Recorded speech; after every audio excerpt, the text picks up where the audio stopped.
एक तर आपलं आता खाली मुख्यमंत्री महोदयांनी फनेल झोनच्या संदर्भात निवेदन केलं होतं. तो त्याचं मी विस्तृतपणे या ठिकाणी करतोय.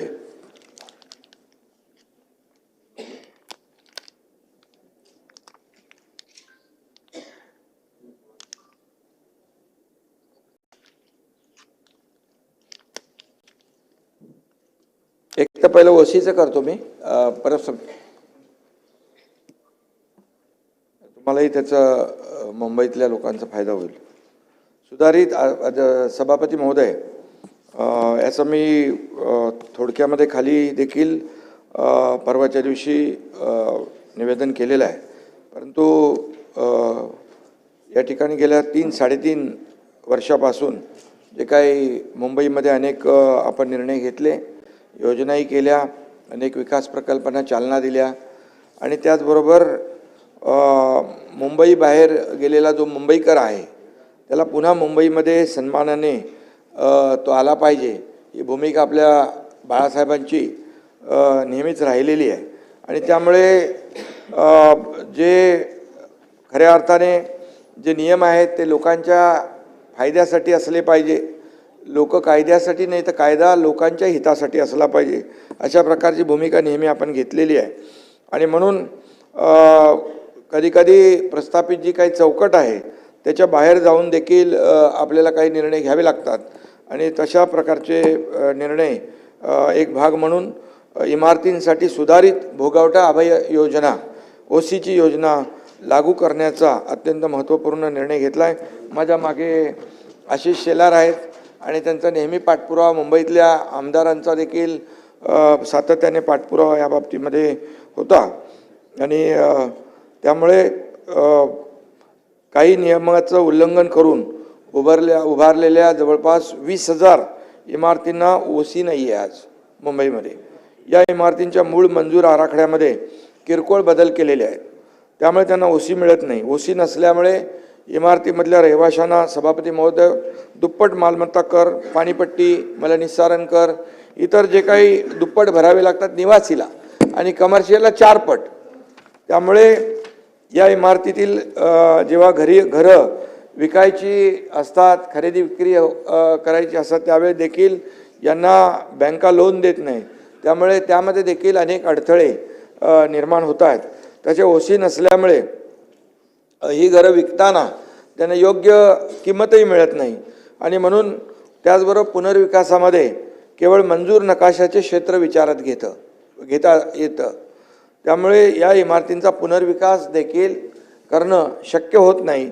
आणि म्हणून आणि ओसी नसल्यामुळे त्यांच्या डोक्यावर कायमची टांगती तलवार जी आहे ती असते. म्हणून या समस्येचा उपाय म्हणून शासनाने सुधारणांसह सुधारित भोगवटा अभय योजनेस मान्यता दिलेली आहे. यामुळे 20,000 इमारतींमध्ये राहणारे सुमारे 2.5 लाखांपेक्षा जास्त कुटुंब, म्हणजे 20,000 इमारती म्हणजे 2-2.5 लाख कुटुंब आहेत आणि 10 लाखांपेक्षा जास्त मुंबईकरांना या योजनेचा लाभ होणार आहे. ओसीसाठी अभय योजना लागू करण्यासाठी अनेक सोसायट्या शासनाकडे पाठपुरावा करत होत्या. त्यांच्या मागण्या मान्य करून सरकारने त्यांना मोठा या ठिकाणी दिलासा दिलेला आहे. या योजनेचा फायदा जो आहे, दुपटीने भरावा लागणारा मालमत्ता कर, बँकाकडून पाणीपट्टी कर, बँकांकडून कर्ज मिळणे सुलभ होईल, घरांच्या खरेदी विक्रीला चालना मिळेल आणि त्यांना योग्य किंमत मिळेल. पुनर्विकासामध्ये नागरिकांना त्यांच्या संपूर्ण क्षेत्राचा लाभ घेता येईल. महापालिकेच्या कायदेशीर कारवाईतून देखील त्यांची सुटका होईल. आणि योजनेअंतर्गत प्रस्ताव सादर करताना नियमानुकूल करावयाच्या क्षेत्रासाठी अतिरिक्त चटई क्षेत्र, फंजिबल क्षेत्र, अधिमूल्य प्रीमियम आकारताना रेडी रेकनरच्या प्रचलित दरात 50% सवलत देखील दिली जाईल. आणि पहिल्या 6 महिन्यात जे प्रस्ताव येतील त्यांना कोणताही दंड आकारला जाणार नाही. त्यांना देऊ ना आपण त्याचा फायदा देऊ. आणि 6 महिने ते 1 वर्ष या काळात येणाऱ्या प्रस्तावांना प्रचलित दराच्या 50% म्हणजे अर्धा पेनल्टी आकारली जाईल. पुनर्वसन प्रकल्पात सेल इमारतींमधील त्रुटीमुळे रिहाब इमारतींची ओशी रखडू नये म्हणून रिहाब इमारतींना सेल इमारतीपासून वेगळं करून स्वतंत्रपणे ओसी देण्याचा विचार केलेला आहे. त्यामुळे त्याच्यात ते अडकणार नाहीत. एखाद्या इमारतीमधील केवळ एका सदनिकाधारकाने एका फ्लॅट ओनरनी वैयक्तिकरित्या ओशीची मागणी केली तर त्याला स्वतंत्र कार्यप्रणाली सुरू करण्याच्या सूचना देखील महापालिकेला दिल्या. त्याला सेपरेट देखील ओशी मिळेल. हां, पाठ ओशी. हां हां, बरोबर, तो एलिजिबल होईल. तो बाकी लोकांमध्ये अडकून राहणार नाही. या योजनेचा लाभ केवळ रहिवासी इमारतींना नाही तर हॉस्पिटल आणि शाळांना देखील मिळणार आहे. हे देखील तरतूद त्यात केली. मुंबईकरांनी या सुधारित अभय योजनेचा त्यांना लाभ मिळेल आणि मुंबईच्या धर्तीवर राज्याच्या अन्य महापालिका ज्या आहेत त्यामध्ये देखील अशी प्रकरणं जी आहेत त्यांना देखील या धोरणाचा फायदा मिळेल. नगरविकास विभागाच्या अधिकाऱ्यांना मी तशा सूचना दिलेल्या आहेत. त्याचबरोबर या ठिकाणी फनेल झोनचं तर मी बोललो आहे खाली, पण फनेल झोनमध्ये देखील येणारे बाधित झाल्या. मी अगोदर पण एकदा सुतोवाच केलं होतं त्या बाबतीमध्ये. जे एअरपोर्टच्या बाजूला लोक राहत आहेत त्यांना हाईट रेस्ट्रिक्शनमुळे वरती जाता येत नाही आणि म्हणून अशा इमारतींचा पुनर्विकास करणं शक्य होत नाही. या इमारतीखालील जमिनीवरचा उपलब्ध होणारा पूर्ण FSI त्यांना वापरता येत नाही आणि म्हणून हा पुनर्विकास शक्य व्हावा म्हणून आदरणीय प्रधानमंत्री नरेंद्र मोदीजींची जी हाऊसिंग फॉर ऑल जी योजना आहे ती अधिक प्रभावीपणे राबवण्यासाठी देखील याचा फायदा होऊ शकतो. या योजनेच्या माध्यमातून मुंबईतील सर्व पुनर्विकास योग्य इमारतींचा पुनर्विकासास चालना मिळेल. या नवीन योजनेच्या माध्यमातून EWS घटकांसाठी 300 स्क्वेअर फूट पर्यंत FSI विनामूल्य त्यांना प्रदान करण्यात येणार आहे आणि आर्थिकदृष्ट्या कमकुवत घटकांसाठी LIG 600 चौरस फूटपर्यंतची सदनिकांची पुनर्बांधणी निःशुल्क विनाशुल्क व्हावी यासाठी देखील या योजनेमध्ये आपण तरतूद केलेली आहे. या योजनेमध्ये खालीलप्रमाणे FSI देय असणार आहे. जमीन मालक मूळ जमिनीच्या मालकी हक्का इतका बेसिक FSI त्यांना त्यांच्या मालकी हक्काच्या प्रमाणात देय राहील आणि संरक्षित भाडेकरूंना त्याच संरक्षित क्षेत्रा इतका FSI किंवा 30 चौरस मीटर यापैकी जो अधिक असेल तो त्यांना देय असेल आणि अधिकृत रहिवाशांना त्यांच्या कायदेशीर ताब्यातील क्षेत्रा इतका FSI किंवा 30 चौरस मीटर क्षेत्रफळ यापैकी जे अधिक असेल तेवढा अनुज्ञेय राहील. EWS व LIG सदनिकाधारकांच्या पुनर्बांधणीसाठी आवश्यक इन्सेंटिव्ह FSI देखील आपण देणार आहोत. त्याशिवाय ते होणार नाही आणि म्हणून प्रस्तावित या योजनेअंतर्गत अनयूज FSI हा TDR म्हणजे जे आता समजा 30 माळेवरती जायचं आहे तर त्यांना 15 माळे जाता येतं. 15 माळे जे आहेत त्याचा TDR मिळणार. त्यांना TDR देणार. तो TDR ते मार्केटमध्ये हे करून त्याच्यामध्ये बांधणार ते, कारण वरती जाता येणार नाही आणि म्हणून यामुळे पुनर्विकासाच्या मार्गातील अडथळे दूर होऊन प्रकल्प राबवणं सोपं होईल आणि ज्या रखडलेल्या लाखो लोकांच्या ज्या हजारो इमारती आहेत ते मार्ग मोकळा होईल. या नवीन योजनेमध्ये विनियोजन 33/7 33/9 या नियमाअंतर्गत जे काही इन्सेंटिव्ह प्रीमियम अनुषंगिक फायदे नमूद केलेले आहेत ते कायम राहतील. ते आपण काढत नाही. तसेच या योजनेला फिजिबल करण्यासाठी इतर योजनांसोबत क्लबिंग करून राबवता येईल. ही देखील आपण तरतूद नवीन तरतूद केलेली आहे आणि या संबंधित हाऊसिंग सोसायट्यांना विनियम 33/7 33/9 या नियमाचा फायदा घेण्याची मुभा कायम राहणार आहे.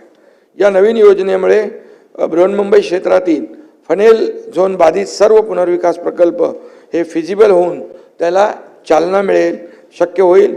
याशिवाय पुनर्विकास प्रकल्पाच्या यशस्वी अंमलबजावणीत येणारे संभाव्य अडचणी दूर करण्यासाठी यामध्ये मार्ग मोकळा होईल. यामुळे बहुतांश मुंबईतील इमारतींच्या पुनर्विकासाचा मार्ग मोकळा होईल आणि लोकांना मोठा दिलासा मिळेल.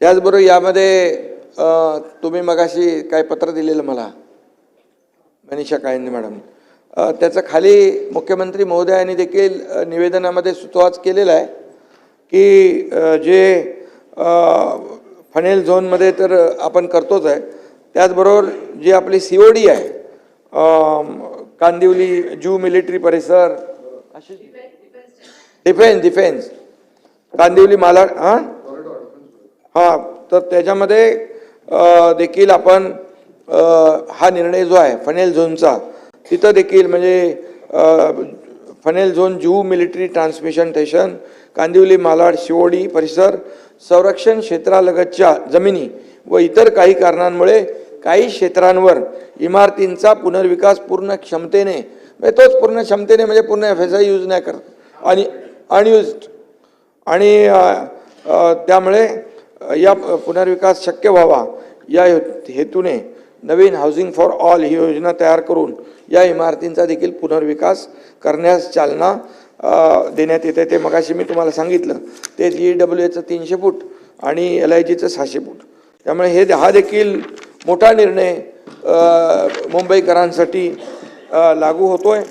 त्याचबरोबर पागडीचं आपल्याला मी सांगितलेलं आहे, हां तो सगळीकडे लागू होईल, हां ते लागू करणार आपण. त्याचबरोबर एकदा तुम्हाला सांगून ठेवतो म्हणजे पागडीचं तुम्हाला लक्षात येईल, 19,000पेक्षा जास्त सेस इमारती पागडी इमारती म्हणून ओळखल्या जातात. 1960 पूर्वीच्या या इमारती आहेत.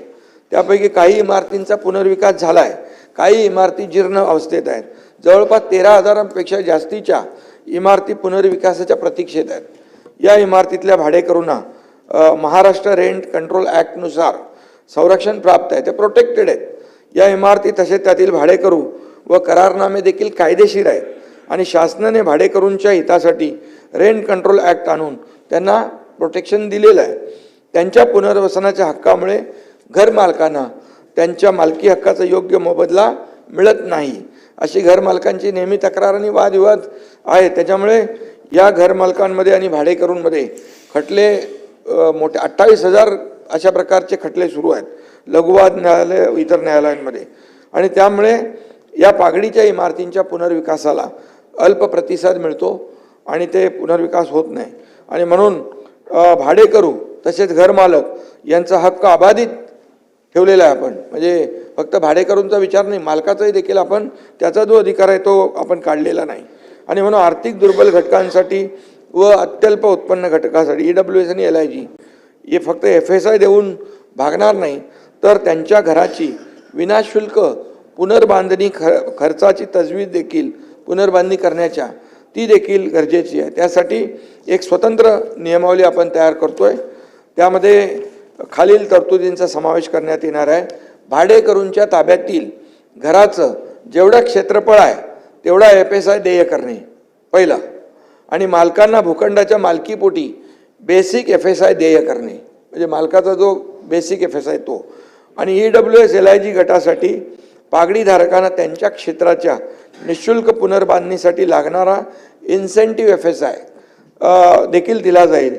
म्हणजे 3 प्रकार झाले, भाडेकरूचं व्याप्त क्षेत्र आणि मालकाचं बेसिक FSI आणि बांधण्यासाठी लागणारा इन्सेंटिव्ह FSI हा आपण त्याच्यामध्ये देतोय.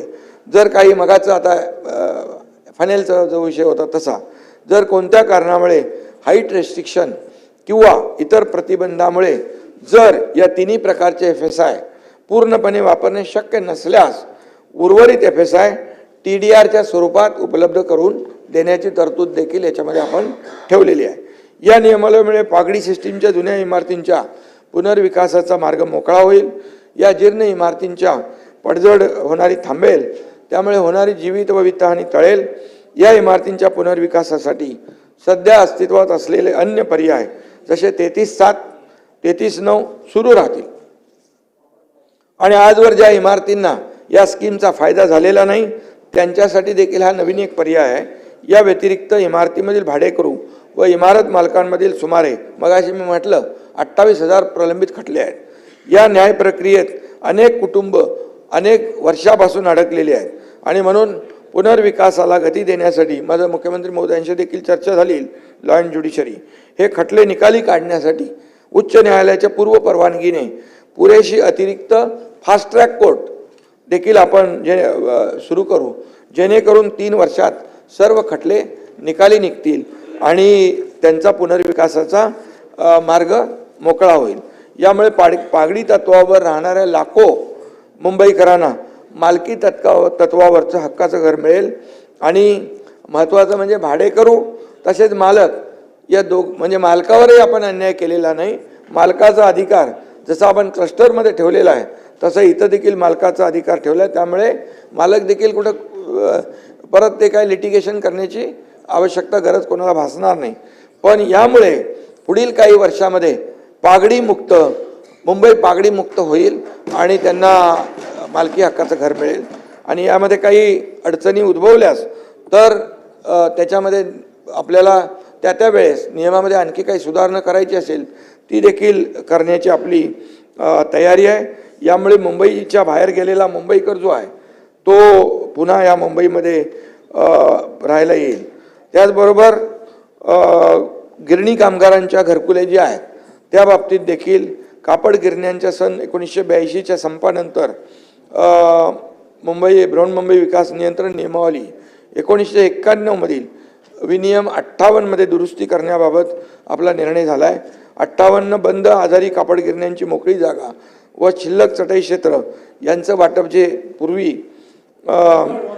वंतड आतापर्यंत 15,870 गिरणी कामगारांना सदनिकेंचं वितरण आपण केलंय. म्हाडा व कामगार विभागाने घेतलेल्या विशेष मोहिमेअंतर्गत साधारणतः 1 लाख, सचिनजी बरोबर ना, 1 लाख तुम्हाला माहिती आहे ते 1 लाख गिरणी कामगार पात्र आहेत. सद्यस्थिती आपली बैठक पण झाली, मग 3-4 बैठका झाल्या. सद्यस्थितीत गिरणी कामगारांना घरं देण्याबाबत 15/3/2024 रोजी शासन निर्णय आपण निर्गमित केला होता. घरकुलाची किंमत 15 लाख रुपये ठेवली होती. पात्र गिरणी कामगार त्यांच्या वारसदारांना हिस्सा रुपये 9.5 लाख, उर्वरित 5.5 लाख राज्य शासनातर्फे अनुदान. विकासकांची निवड करण्यासाठी मुख्य सचिव यांच्या अध्यक्षतेखाली आपली शक्ती प्रदत्त समिती गठीत करण्यात आली होती आणि म्हणून या समितीच्या मान्यतेने स्वारस्य अभिव्यक्ती यांना EOI जारी करण्यात आला होता. 2 प्रवर्तकांची निवड झालेली आहे आणि या प्रकल्पाअंतर्गत घरं देण्यासाठी सर्व गिरणी कामगारांची ऑनलाईन संमती घेण्यात येत आहे. उपरोक्त 2 विकासकांनी एकूण 8,509 गिरणी कामगारांनी त्यांच्या वारसाने संमतीपत्र दिलेत. पण विकासकांनी सादर केलेल्या सविस्तर प्रकल्प अहवालानुसार त्यांना कार्यादेश देण्याची कार्यवाही सुरू आहे. ज्यांनी संमती दिली नाही तो एक विषय होता ना, संमती दिली नाही त्याला काय पुढे क्लेम नाही आहे, पण तो आपण रद्द केलेला आहे. ज्यांनी संमती दिली नाही अशा प्रकरणामध्ये त्यांना इतर पर्याय आपण खुले ठेवलेले आहेत. हा देखील एक गिरणी कामगारांसाठी महत्त्वाचा आहे MMR रिजनमध्ये. त्याचबरोबर SRA क्लस्टर रिडेव्हलपमेंट आपण केलेलं आहे. 50 एकर किंवा त्यापेक्षा मोठ्या खाजगी, शासकीय, निमशासकीय भूखंडावर SRA प्रकल्प प्रभावी अंमलबजावणीसाठी स्लम क्लस्टर रिडेव्हलपमेंट स्कीम राबविण्यात सरकारने 7 ऑक्टोबर 2025 रोजी मान्यता दिलेली आहे.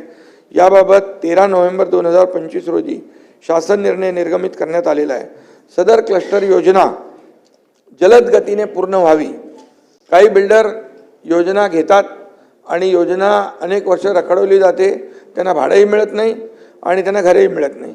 अशासाठी आपण जेवी पद्धत केलेली आहे. त्या जेवीमध्ये परबसाहेब MMRDA, CIDCO, MIDC, MSRDC, MHADA आणि BMC इत्यादी आपले जी काही सरकारी प्राधिकरण आहेत त्यांना त्याच्यामध्ये घेतलेले आहे.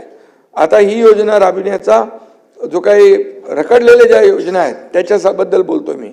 आणि म्हणून पहिल्या टप्प्यामध्ये 17 योजना हाती आपण घेतोय, ज्यामध्ये प्रामुख्याने अँटॉफिल, कृष्णनगर, केतकीपाडा, बोरिवली, गोपीकृष्णनगर, दहिसर, ओशिवरा, गोवंडी, चिताकॅम्प, ट्रॉम्बे, चेंबूर, टागोरनगर, विक्रोळी पार्क साईड, भांडूप इत्यादी ठिकाणच्या प्रकल्पांचा समावेश आहे.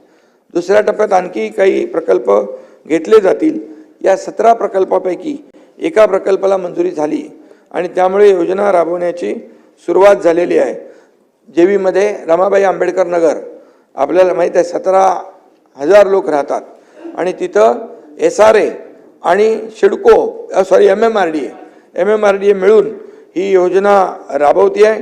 आणि आता ही योजना म्हणजे त्याला बांधकामाचा कार्यादेश दिलेला आहे आणि ते काम त्याचं सुरू झालेलं आहे. आणि म्हणून या ठिकाणी देखील गेले अनेक वर्ष हे लोक सर्व रखडलेले होते आणि त्यांना भाडंही मिळत नव्हतं आणि खाली केलेले रिकामे जे आहेत ते देखील त्या भागातून ते निष्कासित झाले होते. आणि म्हणून या ठिकाणी आपण जवळपास या लोकांना, मी स्वतः जेव्हा मुख्यमंत्री होतो त्यावेळेस 137 कोटी रुपयांचं चेक वाटप पण आपण केलं. त्यामुळे आता त्यांना रमाबाई नगर जे आहे घाटकोपरचं त्याला मोठा दिलासा मिळतोय. 17,000 लोकांना या ठिकाणी घरं देण्याचा आपला मानस जो आहे त्याची सुरुवात या ठिकाणी झालेली आहे क्लस्टरच्या माध्यमातून. त्याचबरोबर AGRCची संख्या तुम्ही काल आपली परवाच्या दिवशी विषय झाला, त्यामुळे ती AGRCची देखील आपण संख्या वाढवतोय. कारण या अशा जर योजना ज्या मोठ्या प्रमाणावर सुरू होत आहेत तर जे वादविवाद आहेत त्यांचा निपटारा लवकर झाला पाहिजे यासाठी आपण अधिनियम 1971 मध्ये AGRCची स्थापना करण्याची तरतूद होती आणि त्यामध्ये या सर्व सद्यस्थितीत 2103 प्रलंबित प्रकरणं आहेत आणि या प्रलंबित प्रकरणाचा निपटारा लवकर करण्यासाठी 7 डिसेंबर 2025 रोजीच्या मंत्रिमंडळ बैठकीमध्ये याला अधिवेशनात कलम 34(अ)(1) मध्ये सुधारणा करण्याबाबत विधेयक देखील आपण इथं संमत केलेलं आहे. आणि म्हणून BMCच्या लीज प्लॉटवर महापालिकेचे कर्मचारी जी घरं बांधलेली आहेत त्याकरता नवीन योजना आणण्याचं देखील, म्हणजे त्यांना प्रीमियम काहीतरी जास्ती घेतात आणि त्यामुळे ती रिडेव्हलपमेंट महापालिकेचे कर्मचारी, सफाई कर्मचारी असतील, आणखी जे काही इतर विभागाचे कर्मचारी असतील, त्यांच्या ज्या वसाहती आहेत त्यांचा पुनर्विकास रखडलेला आहे आणि म्हणून त्यांचा देखील पुनर्विकास झाला पाहिजे. यासाठी तशा प्रकारचं धोरण महापालिकेने प्रस्ताव तयार करावा आणि नगर विकास विभागाच्या माध्यमातून त्याला मान्य करून जे काय त्यांना आपल्याला FSI मध्ये जे काही सवलत द्यायची आहे किंवा ज्या रूल्समध्ये काही बदल करायचे ते देखील आपण करतोय. त्याचबरोबर म्हाडाची ओसीकरिता जी अभय योजना होती ती योजना 31 डिसेंबर 2025 पर्यंत लागू होती. तर अनेक लोकांची मागणी होती की ती मुदत वाढवली पाहिजे, तर ती या योजनेला देखील 1 वर्षाची मुदतवाढ देण्याचं देखील म्हाडाला आपण सुचवलेलं आहे, निर्देश दिलेले आहेत. SRA मध्ये देखील असाच विषय आहे, बरोबर ना. SRA देखील अभय योजना जी आहे ती मुंबईतील झोपडीधारकांनी त्याच्या घराचं हस्तांतरण खरेदी विक्री केल्याने नव्याने झोपडीधारकाचं नाव अंतिम परिशिष्ट 2 मध्ये अंतर्भूत करण्याची तरतूद नसल्याने सदरू नवीन झोपडीधारकाचं नाव अंतिम परिशिष्ट 2 मध्ये अंतर्भूत करण्याची मागणी अधिवेशनामध्ये अनेक सदस्यांनी केली होती. त्यानुसार अशा झोपडीधारकांकरता एक वेळची अभय योजना राबविण्याकरता 1 ऑक्टोबर 2024ला निर्णय घेतला होता आणि ती 3 महिन्यापुरती मर्यादित होती. त्यानंतर ती आता योजनेची मुदत 31 मार्च 2025 पर्यंत वाढवली होती, परंतु आता या योजनेचा लाभ घेण्यापासून अनेक लोक वंचित आहेत आणि मग या SRA अभय योजनेला देखील आपण 31 डिसेंबर 2026 पर्यंत मुदतवाढ या ठिकाणी देण्याचा निर्णय या ठिकाणी घेतोय, जेणेकरून त्यांना त्याचा फायदा होईल. त्याचबरोबर PAP साठी हाऊसिंग स्टॉक जो आहे तो देखील वाढला पाहिजे आणि म्हणून त्यामुळे मग प्रकल्प बाधित आहेत त्यांना घरं मिळत नाहीत, विरोध होतो, संघर्ष होतो आणि म्हणून फॉरेस्ट, मँग्रोव्ज, CRZ इत्यादी ठिकाणी इन सिटू पुनर्विकास होऊ शकत नाही. त्यामुळे बऱ्याचशा पायाभूत प्रकल्प जसे रस्ता रुंदीकरण, मेट्रो, पाणी योजना, मलनिस्सारण योजना प्रकल्प जलद गतीने पुढे नेण्यासाठी PAPची जी गरज आहे ते म्हणून या ठिकाणी समाजातील गरीब गरजू घटकांना जसं गिरणी कामगार आहेत, डबेवाले आहेत, माथाडी कामगार आहेत आणि इत्यादी लोकांना घरं देण्याचं शासनाने धोरण स्वीकारलेलं आहे. या सर्वांना घरं वेळेवर मिळावी याकरता मोठ्या प्रमाणावर राज्य स्तरावर हाऊसिंग स्टॉकची आवश्यकता भासते आहे आणि या सर्व घटकांना घरं देण्यासाठी शासनाच्या विविध योजनेतून उपलब्ध होणाऱ्या हाऊसिंग स्टॉकला एकत्रित करून त्याचा सुनियोजित प्राधान्यक्रमाने वितरण करण्याचं म्हणजे एक हाऊसिंग बँक आपण तयार करतोय, जेणेकरून या लोकांना आपल्याला देता येईल. आणि म्हणून या हाऊसिंग स्टॉक करता मुंबईतील 33/7, 33/9, 33/12B यासह विविध योजना तसेच राज्यस्तरावरील इन्क्लुझिव्ह हाऊसिंग PMOI इत्यादी योजनांचा समावेश करण्याचा आमचा सरकारचा मानस आहे. आणि या हाऊसिंग स्टॉकमुळे जुन्या लोकांना तातडीने घरं देणे तसेच नवीन प्रकल्पांकरिता मुबलक हाऊसिंग स्टॉक उपलब्ध होण्याची संधी या ठिकाणी मिळेल. त्याचबरोबर सभापती महोदय, एक अतिशय महत्त्वाचा विषय आपण या ठिकाणी धोरण करण्याचा आपला प्रयत्न आहे की मँग्रोव्ज आहेत, म्हणजे खाजगी जमिनीवर मँग्रोव्ज आहेत, पण ते मँग्रोव्ज त्याला योजना नाही आहे आणि त्यामुळे खारपुटीची तोड होऊन अतिक्रमण त्याच्यावर होतं आहे, इलिगल बांधकामं होत आहेत आणि यासाठी त्याचं संरक्षण आणि संवर्धनासाठी म्हणजे मँग्रोव्ह पार्क पर्यावरणाचा विषय आहे. तर त्यामुळे मँग्रोव्ह पार्क आणि मँग्रोव्हचं जतन करणं, पर्यावरणाचा ऱ्हास थांबवणं यासाठी देखील आमचा विचार आहे की याकरिता जो जमीन मालक आहे, कारण त्याला काही मिळतच नाही, त्यामुळे तो काय लक्षही देत नाही आणि काही करत नाही. मँग्रोव्ह तोडफोड होते, तिथे सगळे भरणी बिरणी करतात, इलिगल बांधकामं होतात आणि म्हणून यामध्ये एक ग्रीन TDR ची एक संकल्पना आहे, ती देऊन या ठिकाणी मँग्रोव्हचं जतन करणं, संरक्षित करणं आणि त्याचं प्रोटेक्शन करणं अशा प्रकारचा एक विचार आहे आणि तो देखील धोरण आम्ही ते मागवतोय, धोरण तयार करतोय. त्याचबरोबर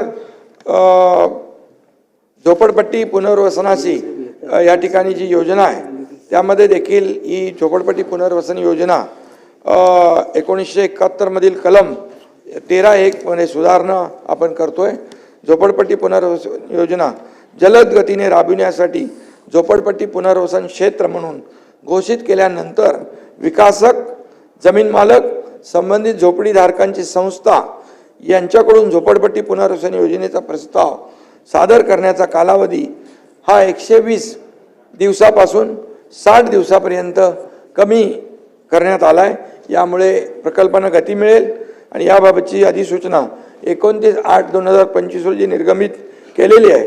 त्यामुळे खाजगी जमिनीचं भूसंपादन लवकरात लवकर करणं शक्य होईल आणि त्यामुळे झोपडपट्टी धारकांचा पुनर्विकास योग्य वेळात होईल. त्याला प्रलंबित भाडं जे आहे ते देखील वेळेवर मिळेल आणि यामध्ये असं आपण केलेलं आहे, अधिनियम 1971 मध्ये कलम 33(b) नव्याने समाविष्ट केलेला आहे. झोपडपट्टी वासियांना देय असलेलं प्रलंबित भाडं आणि झोपडी पुनर्वसन प्राधिकरणाला देय असणारा रकमा आणि थकबाकीची वसुली करण्यासाठी संबंधित विकासकाच्या मालमत्तेची जप्ती आणि विक्री करून रक्कम वसूल करण्याची नव्याने तरतूद करण्यात आलेली आहे. याबाबतची अधिसूचना देखील 29/8/2025 रोजी निर्गमित केलेली आहे. त्यामुळे ही झोपडपट्टी पुनर्विकास योजना देखील अतिशय वेगवान पद्धतीने मार्गी लागेल.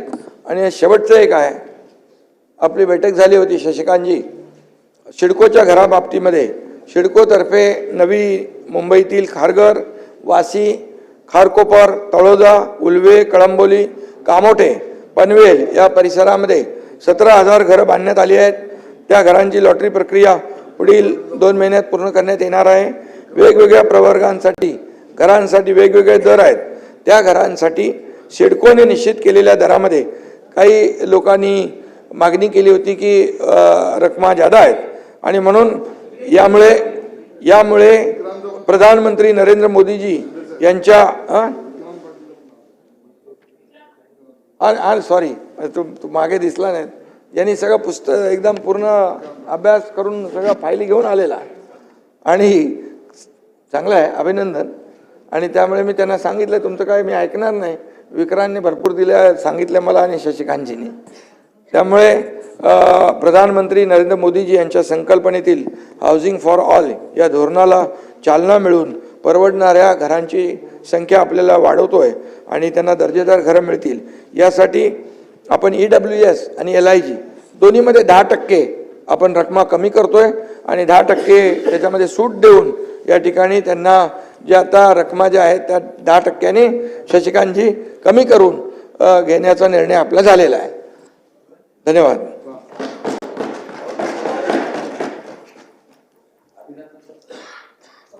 महोदय,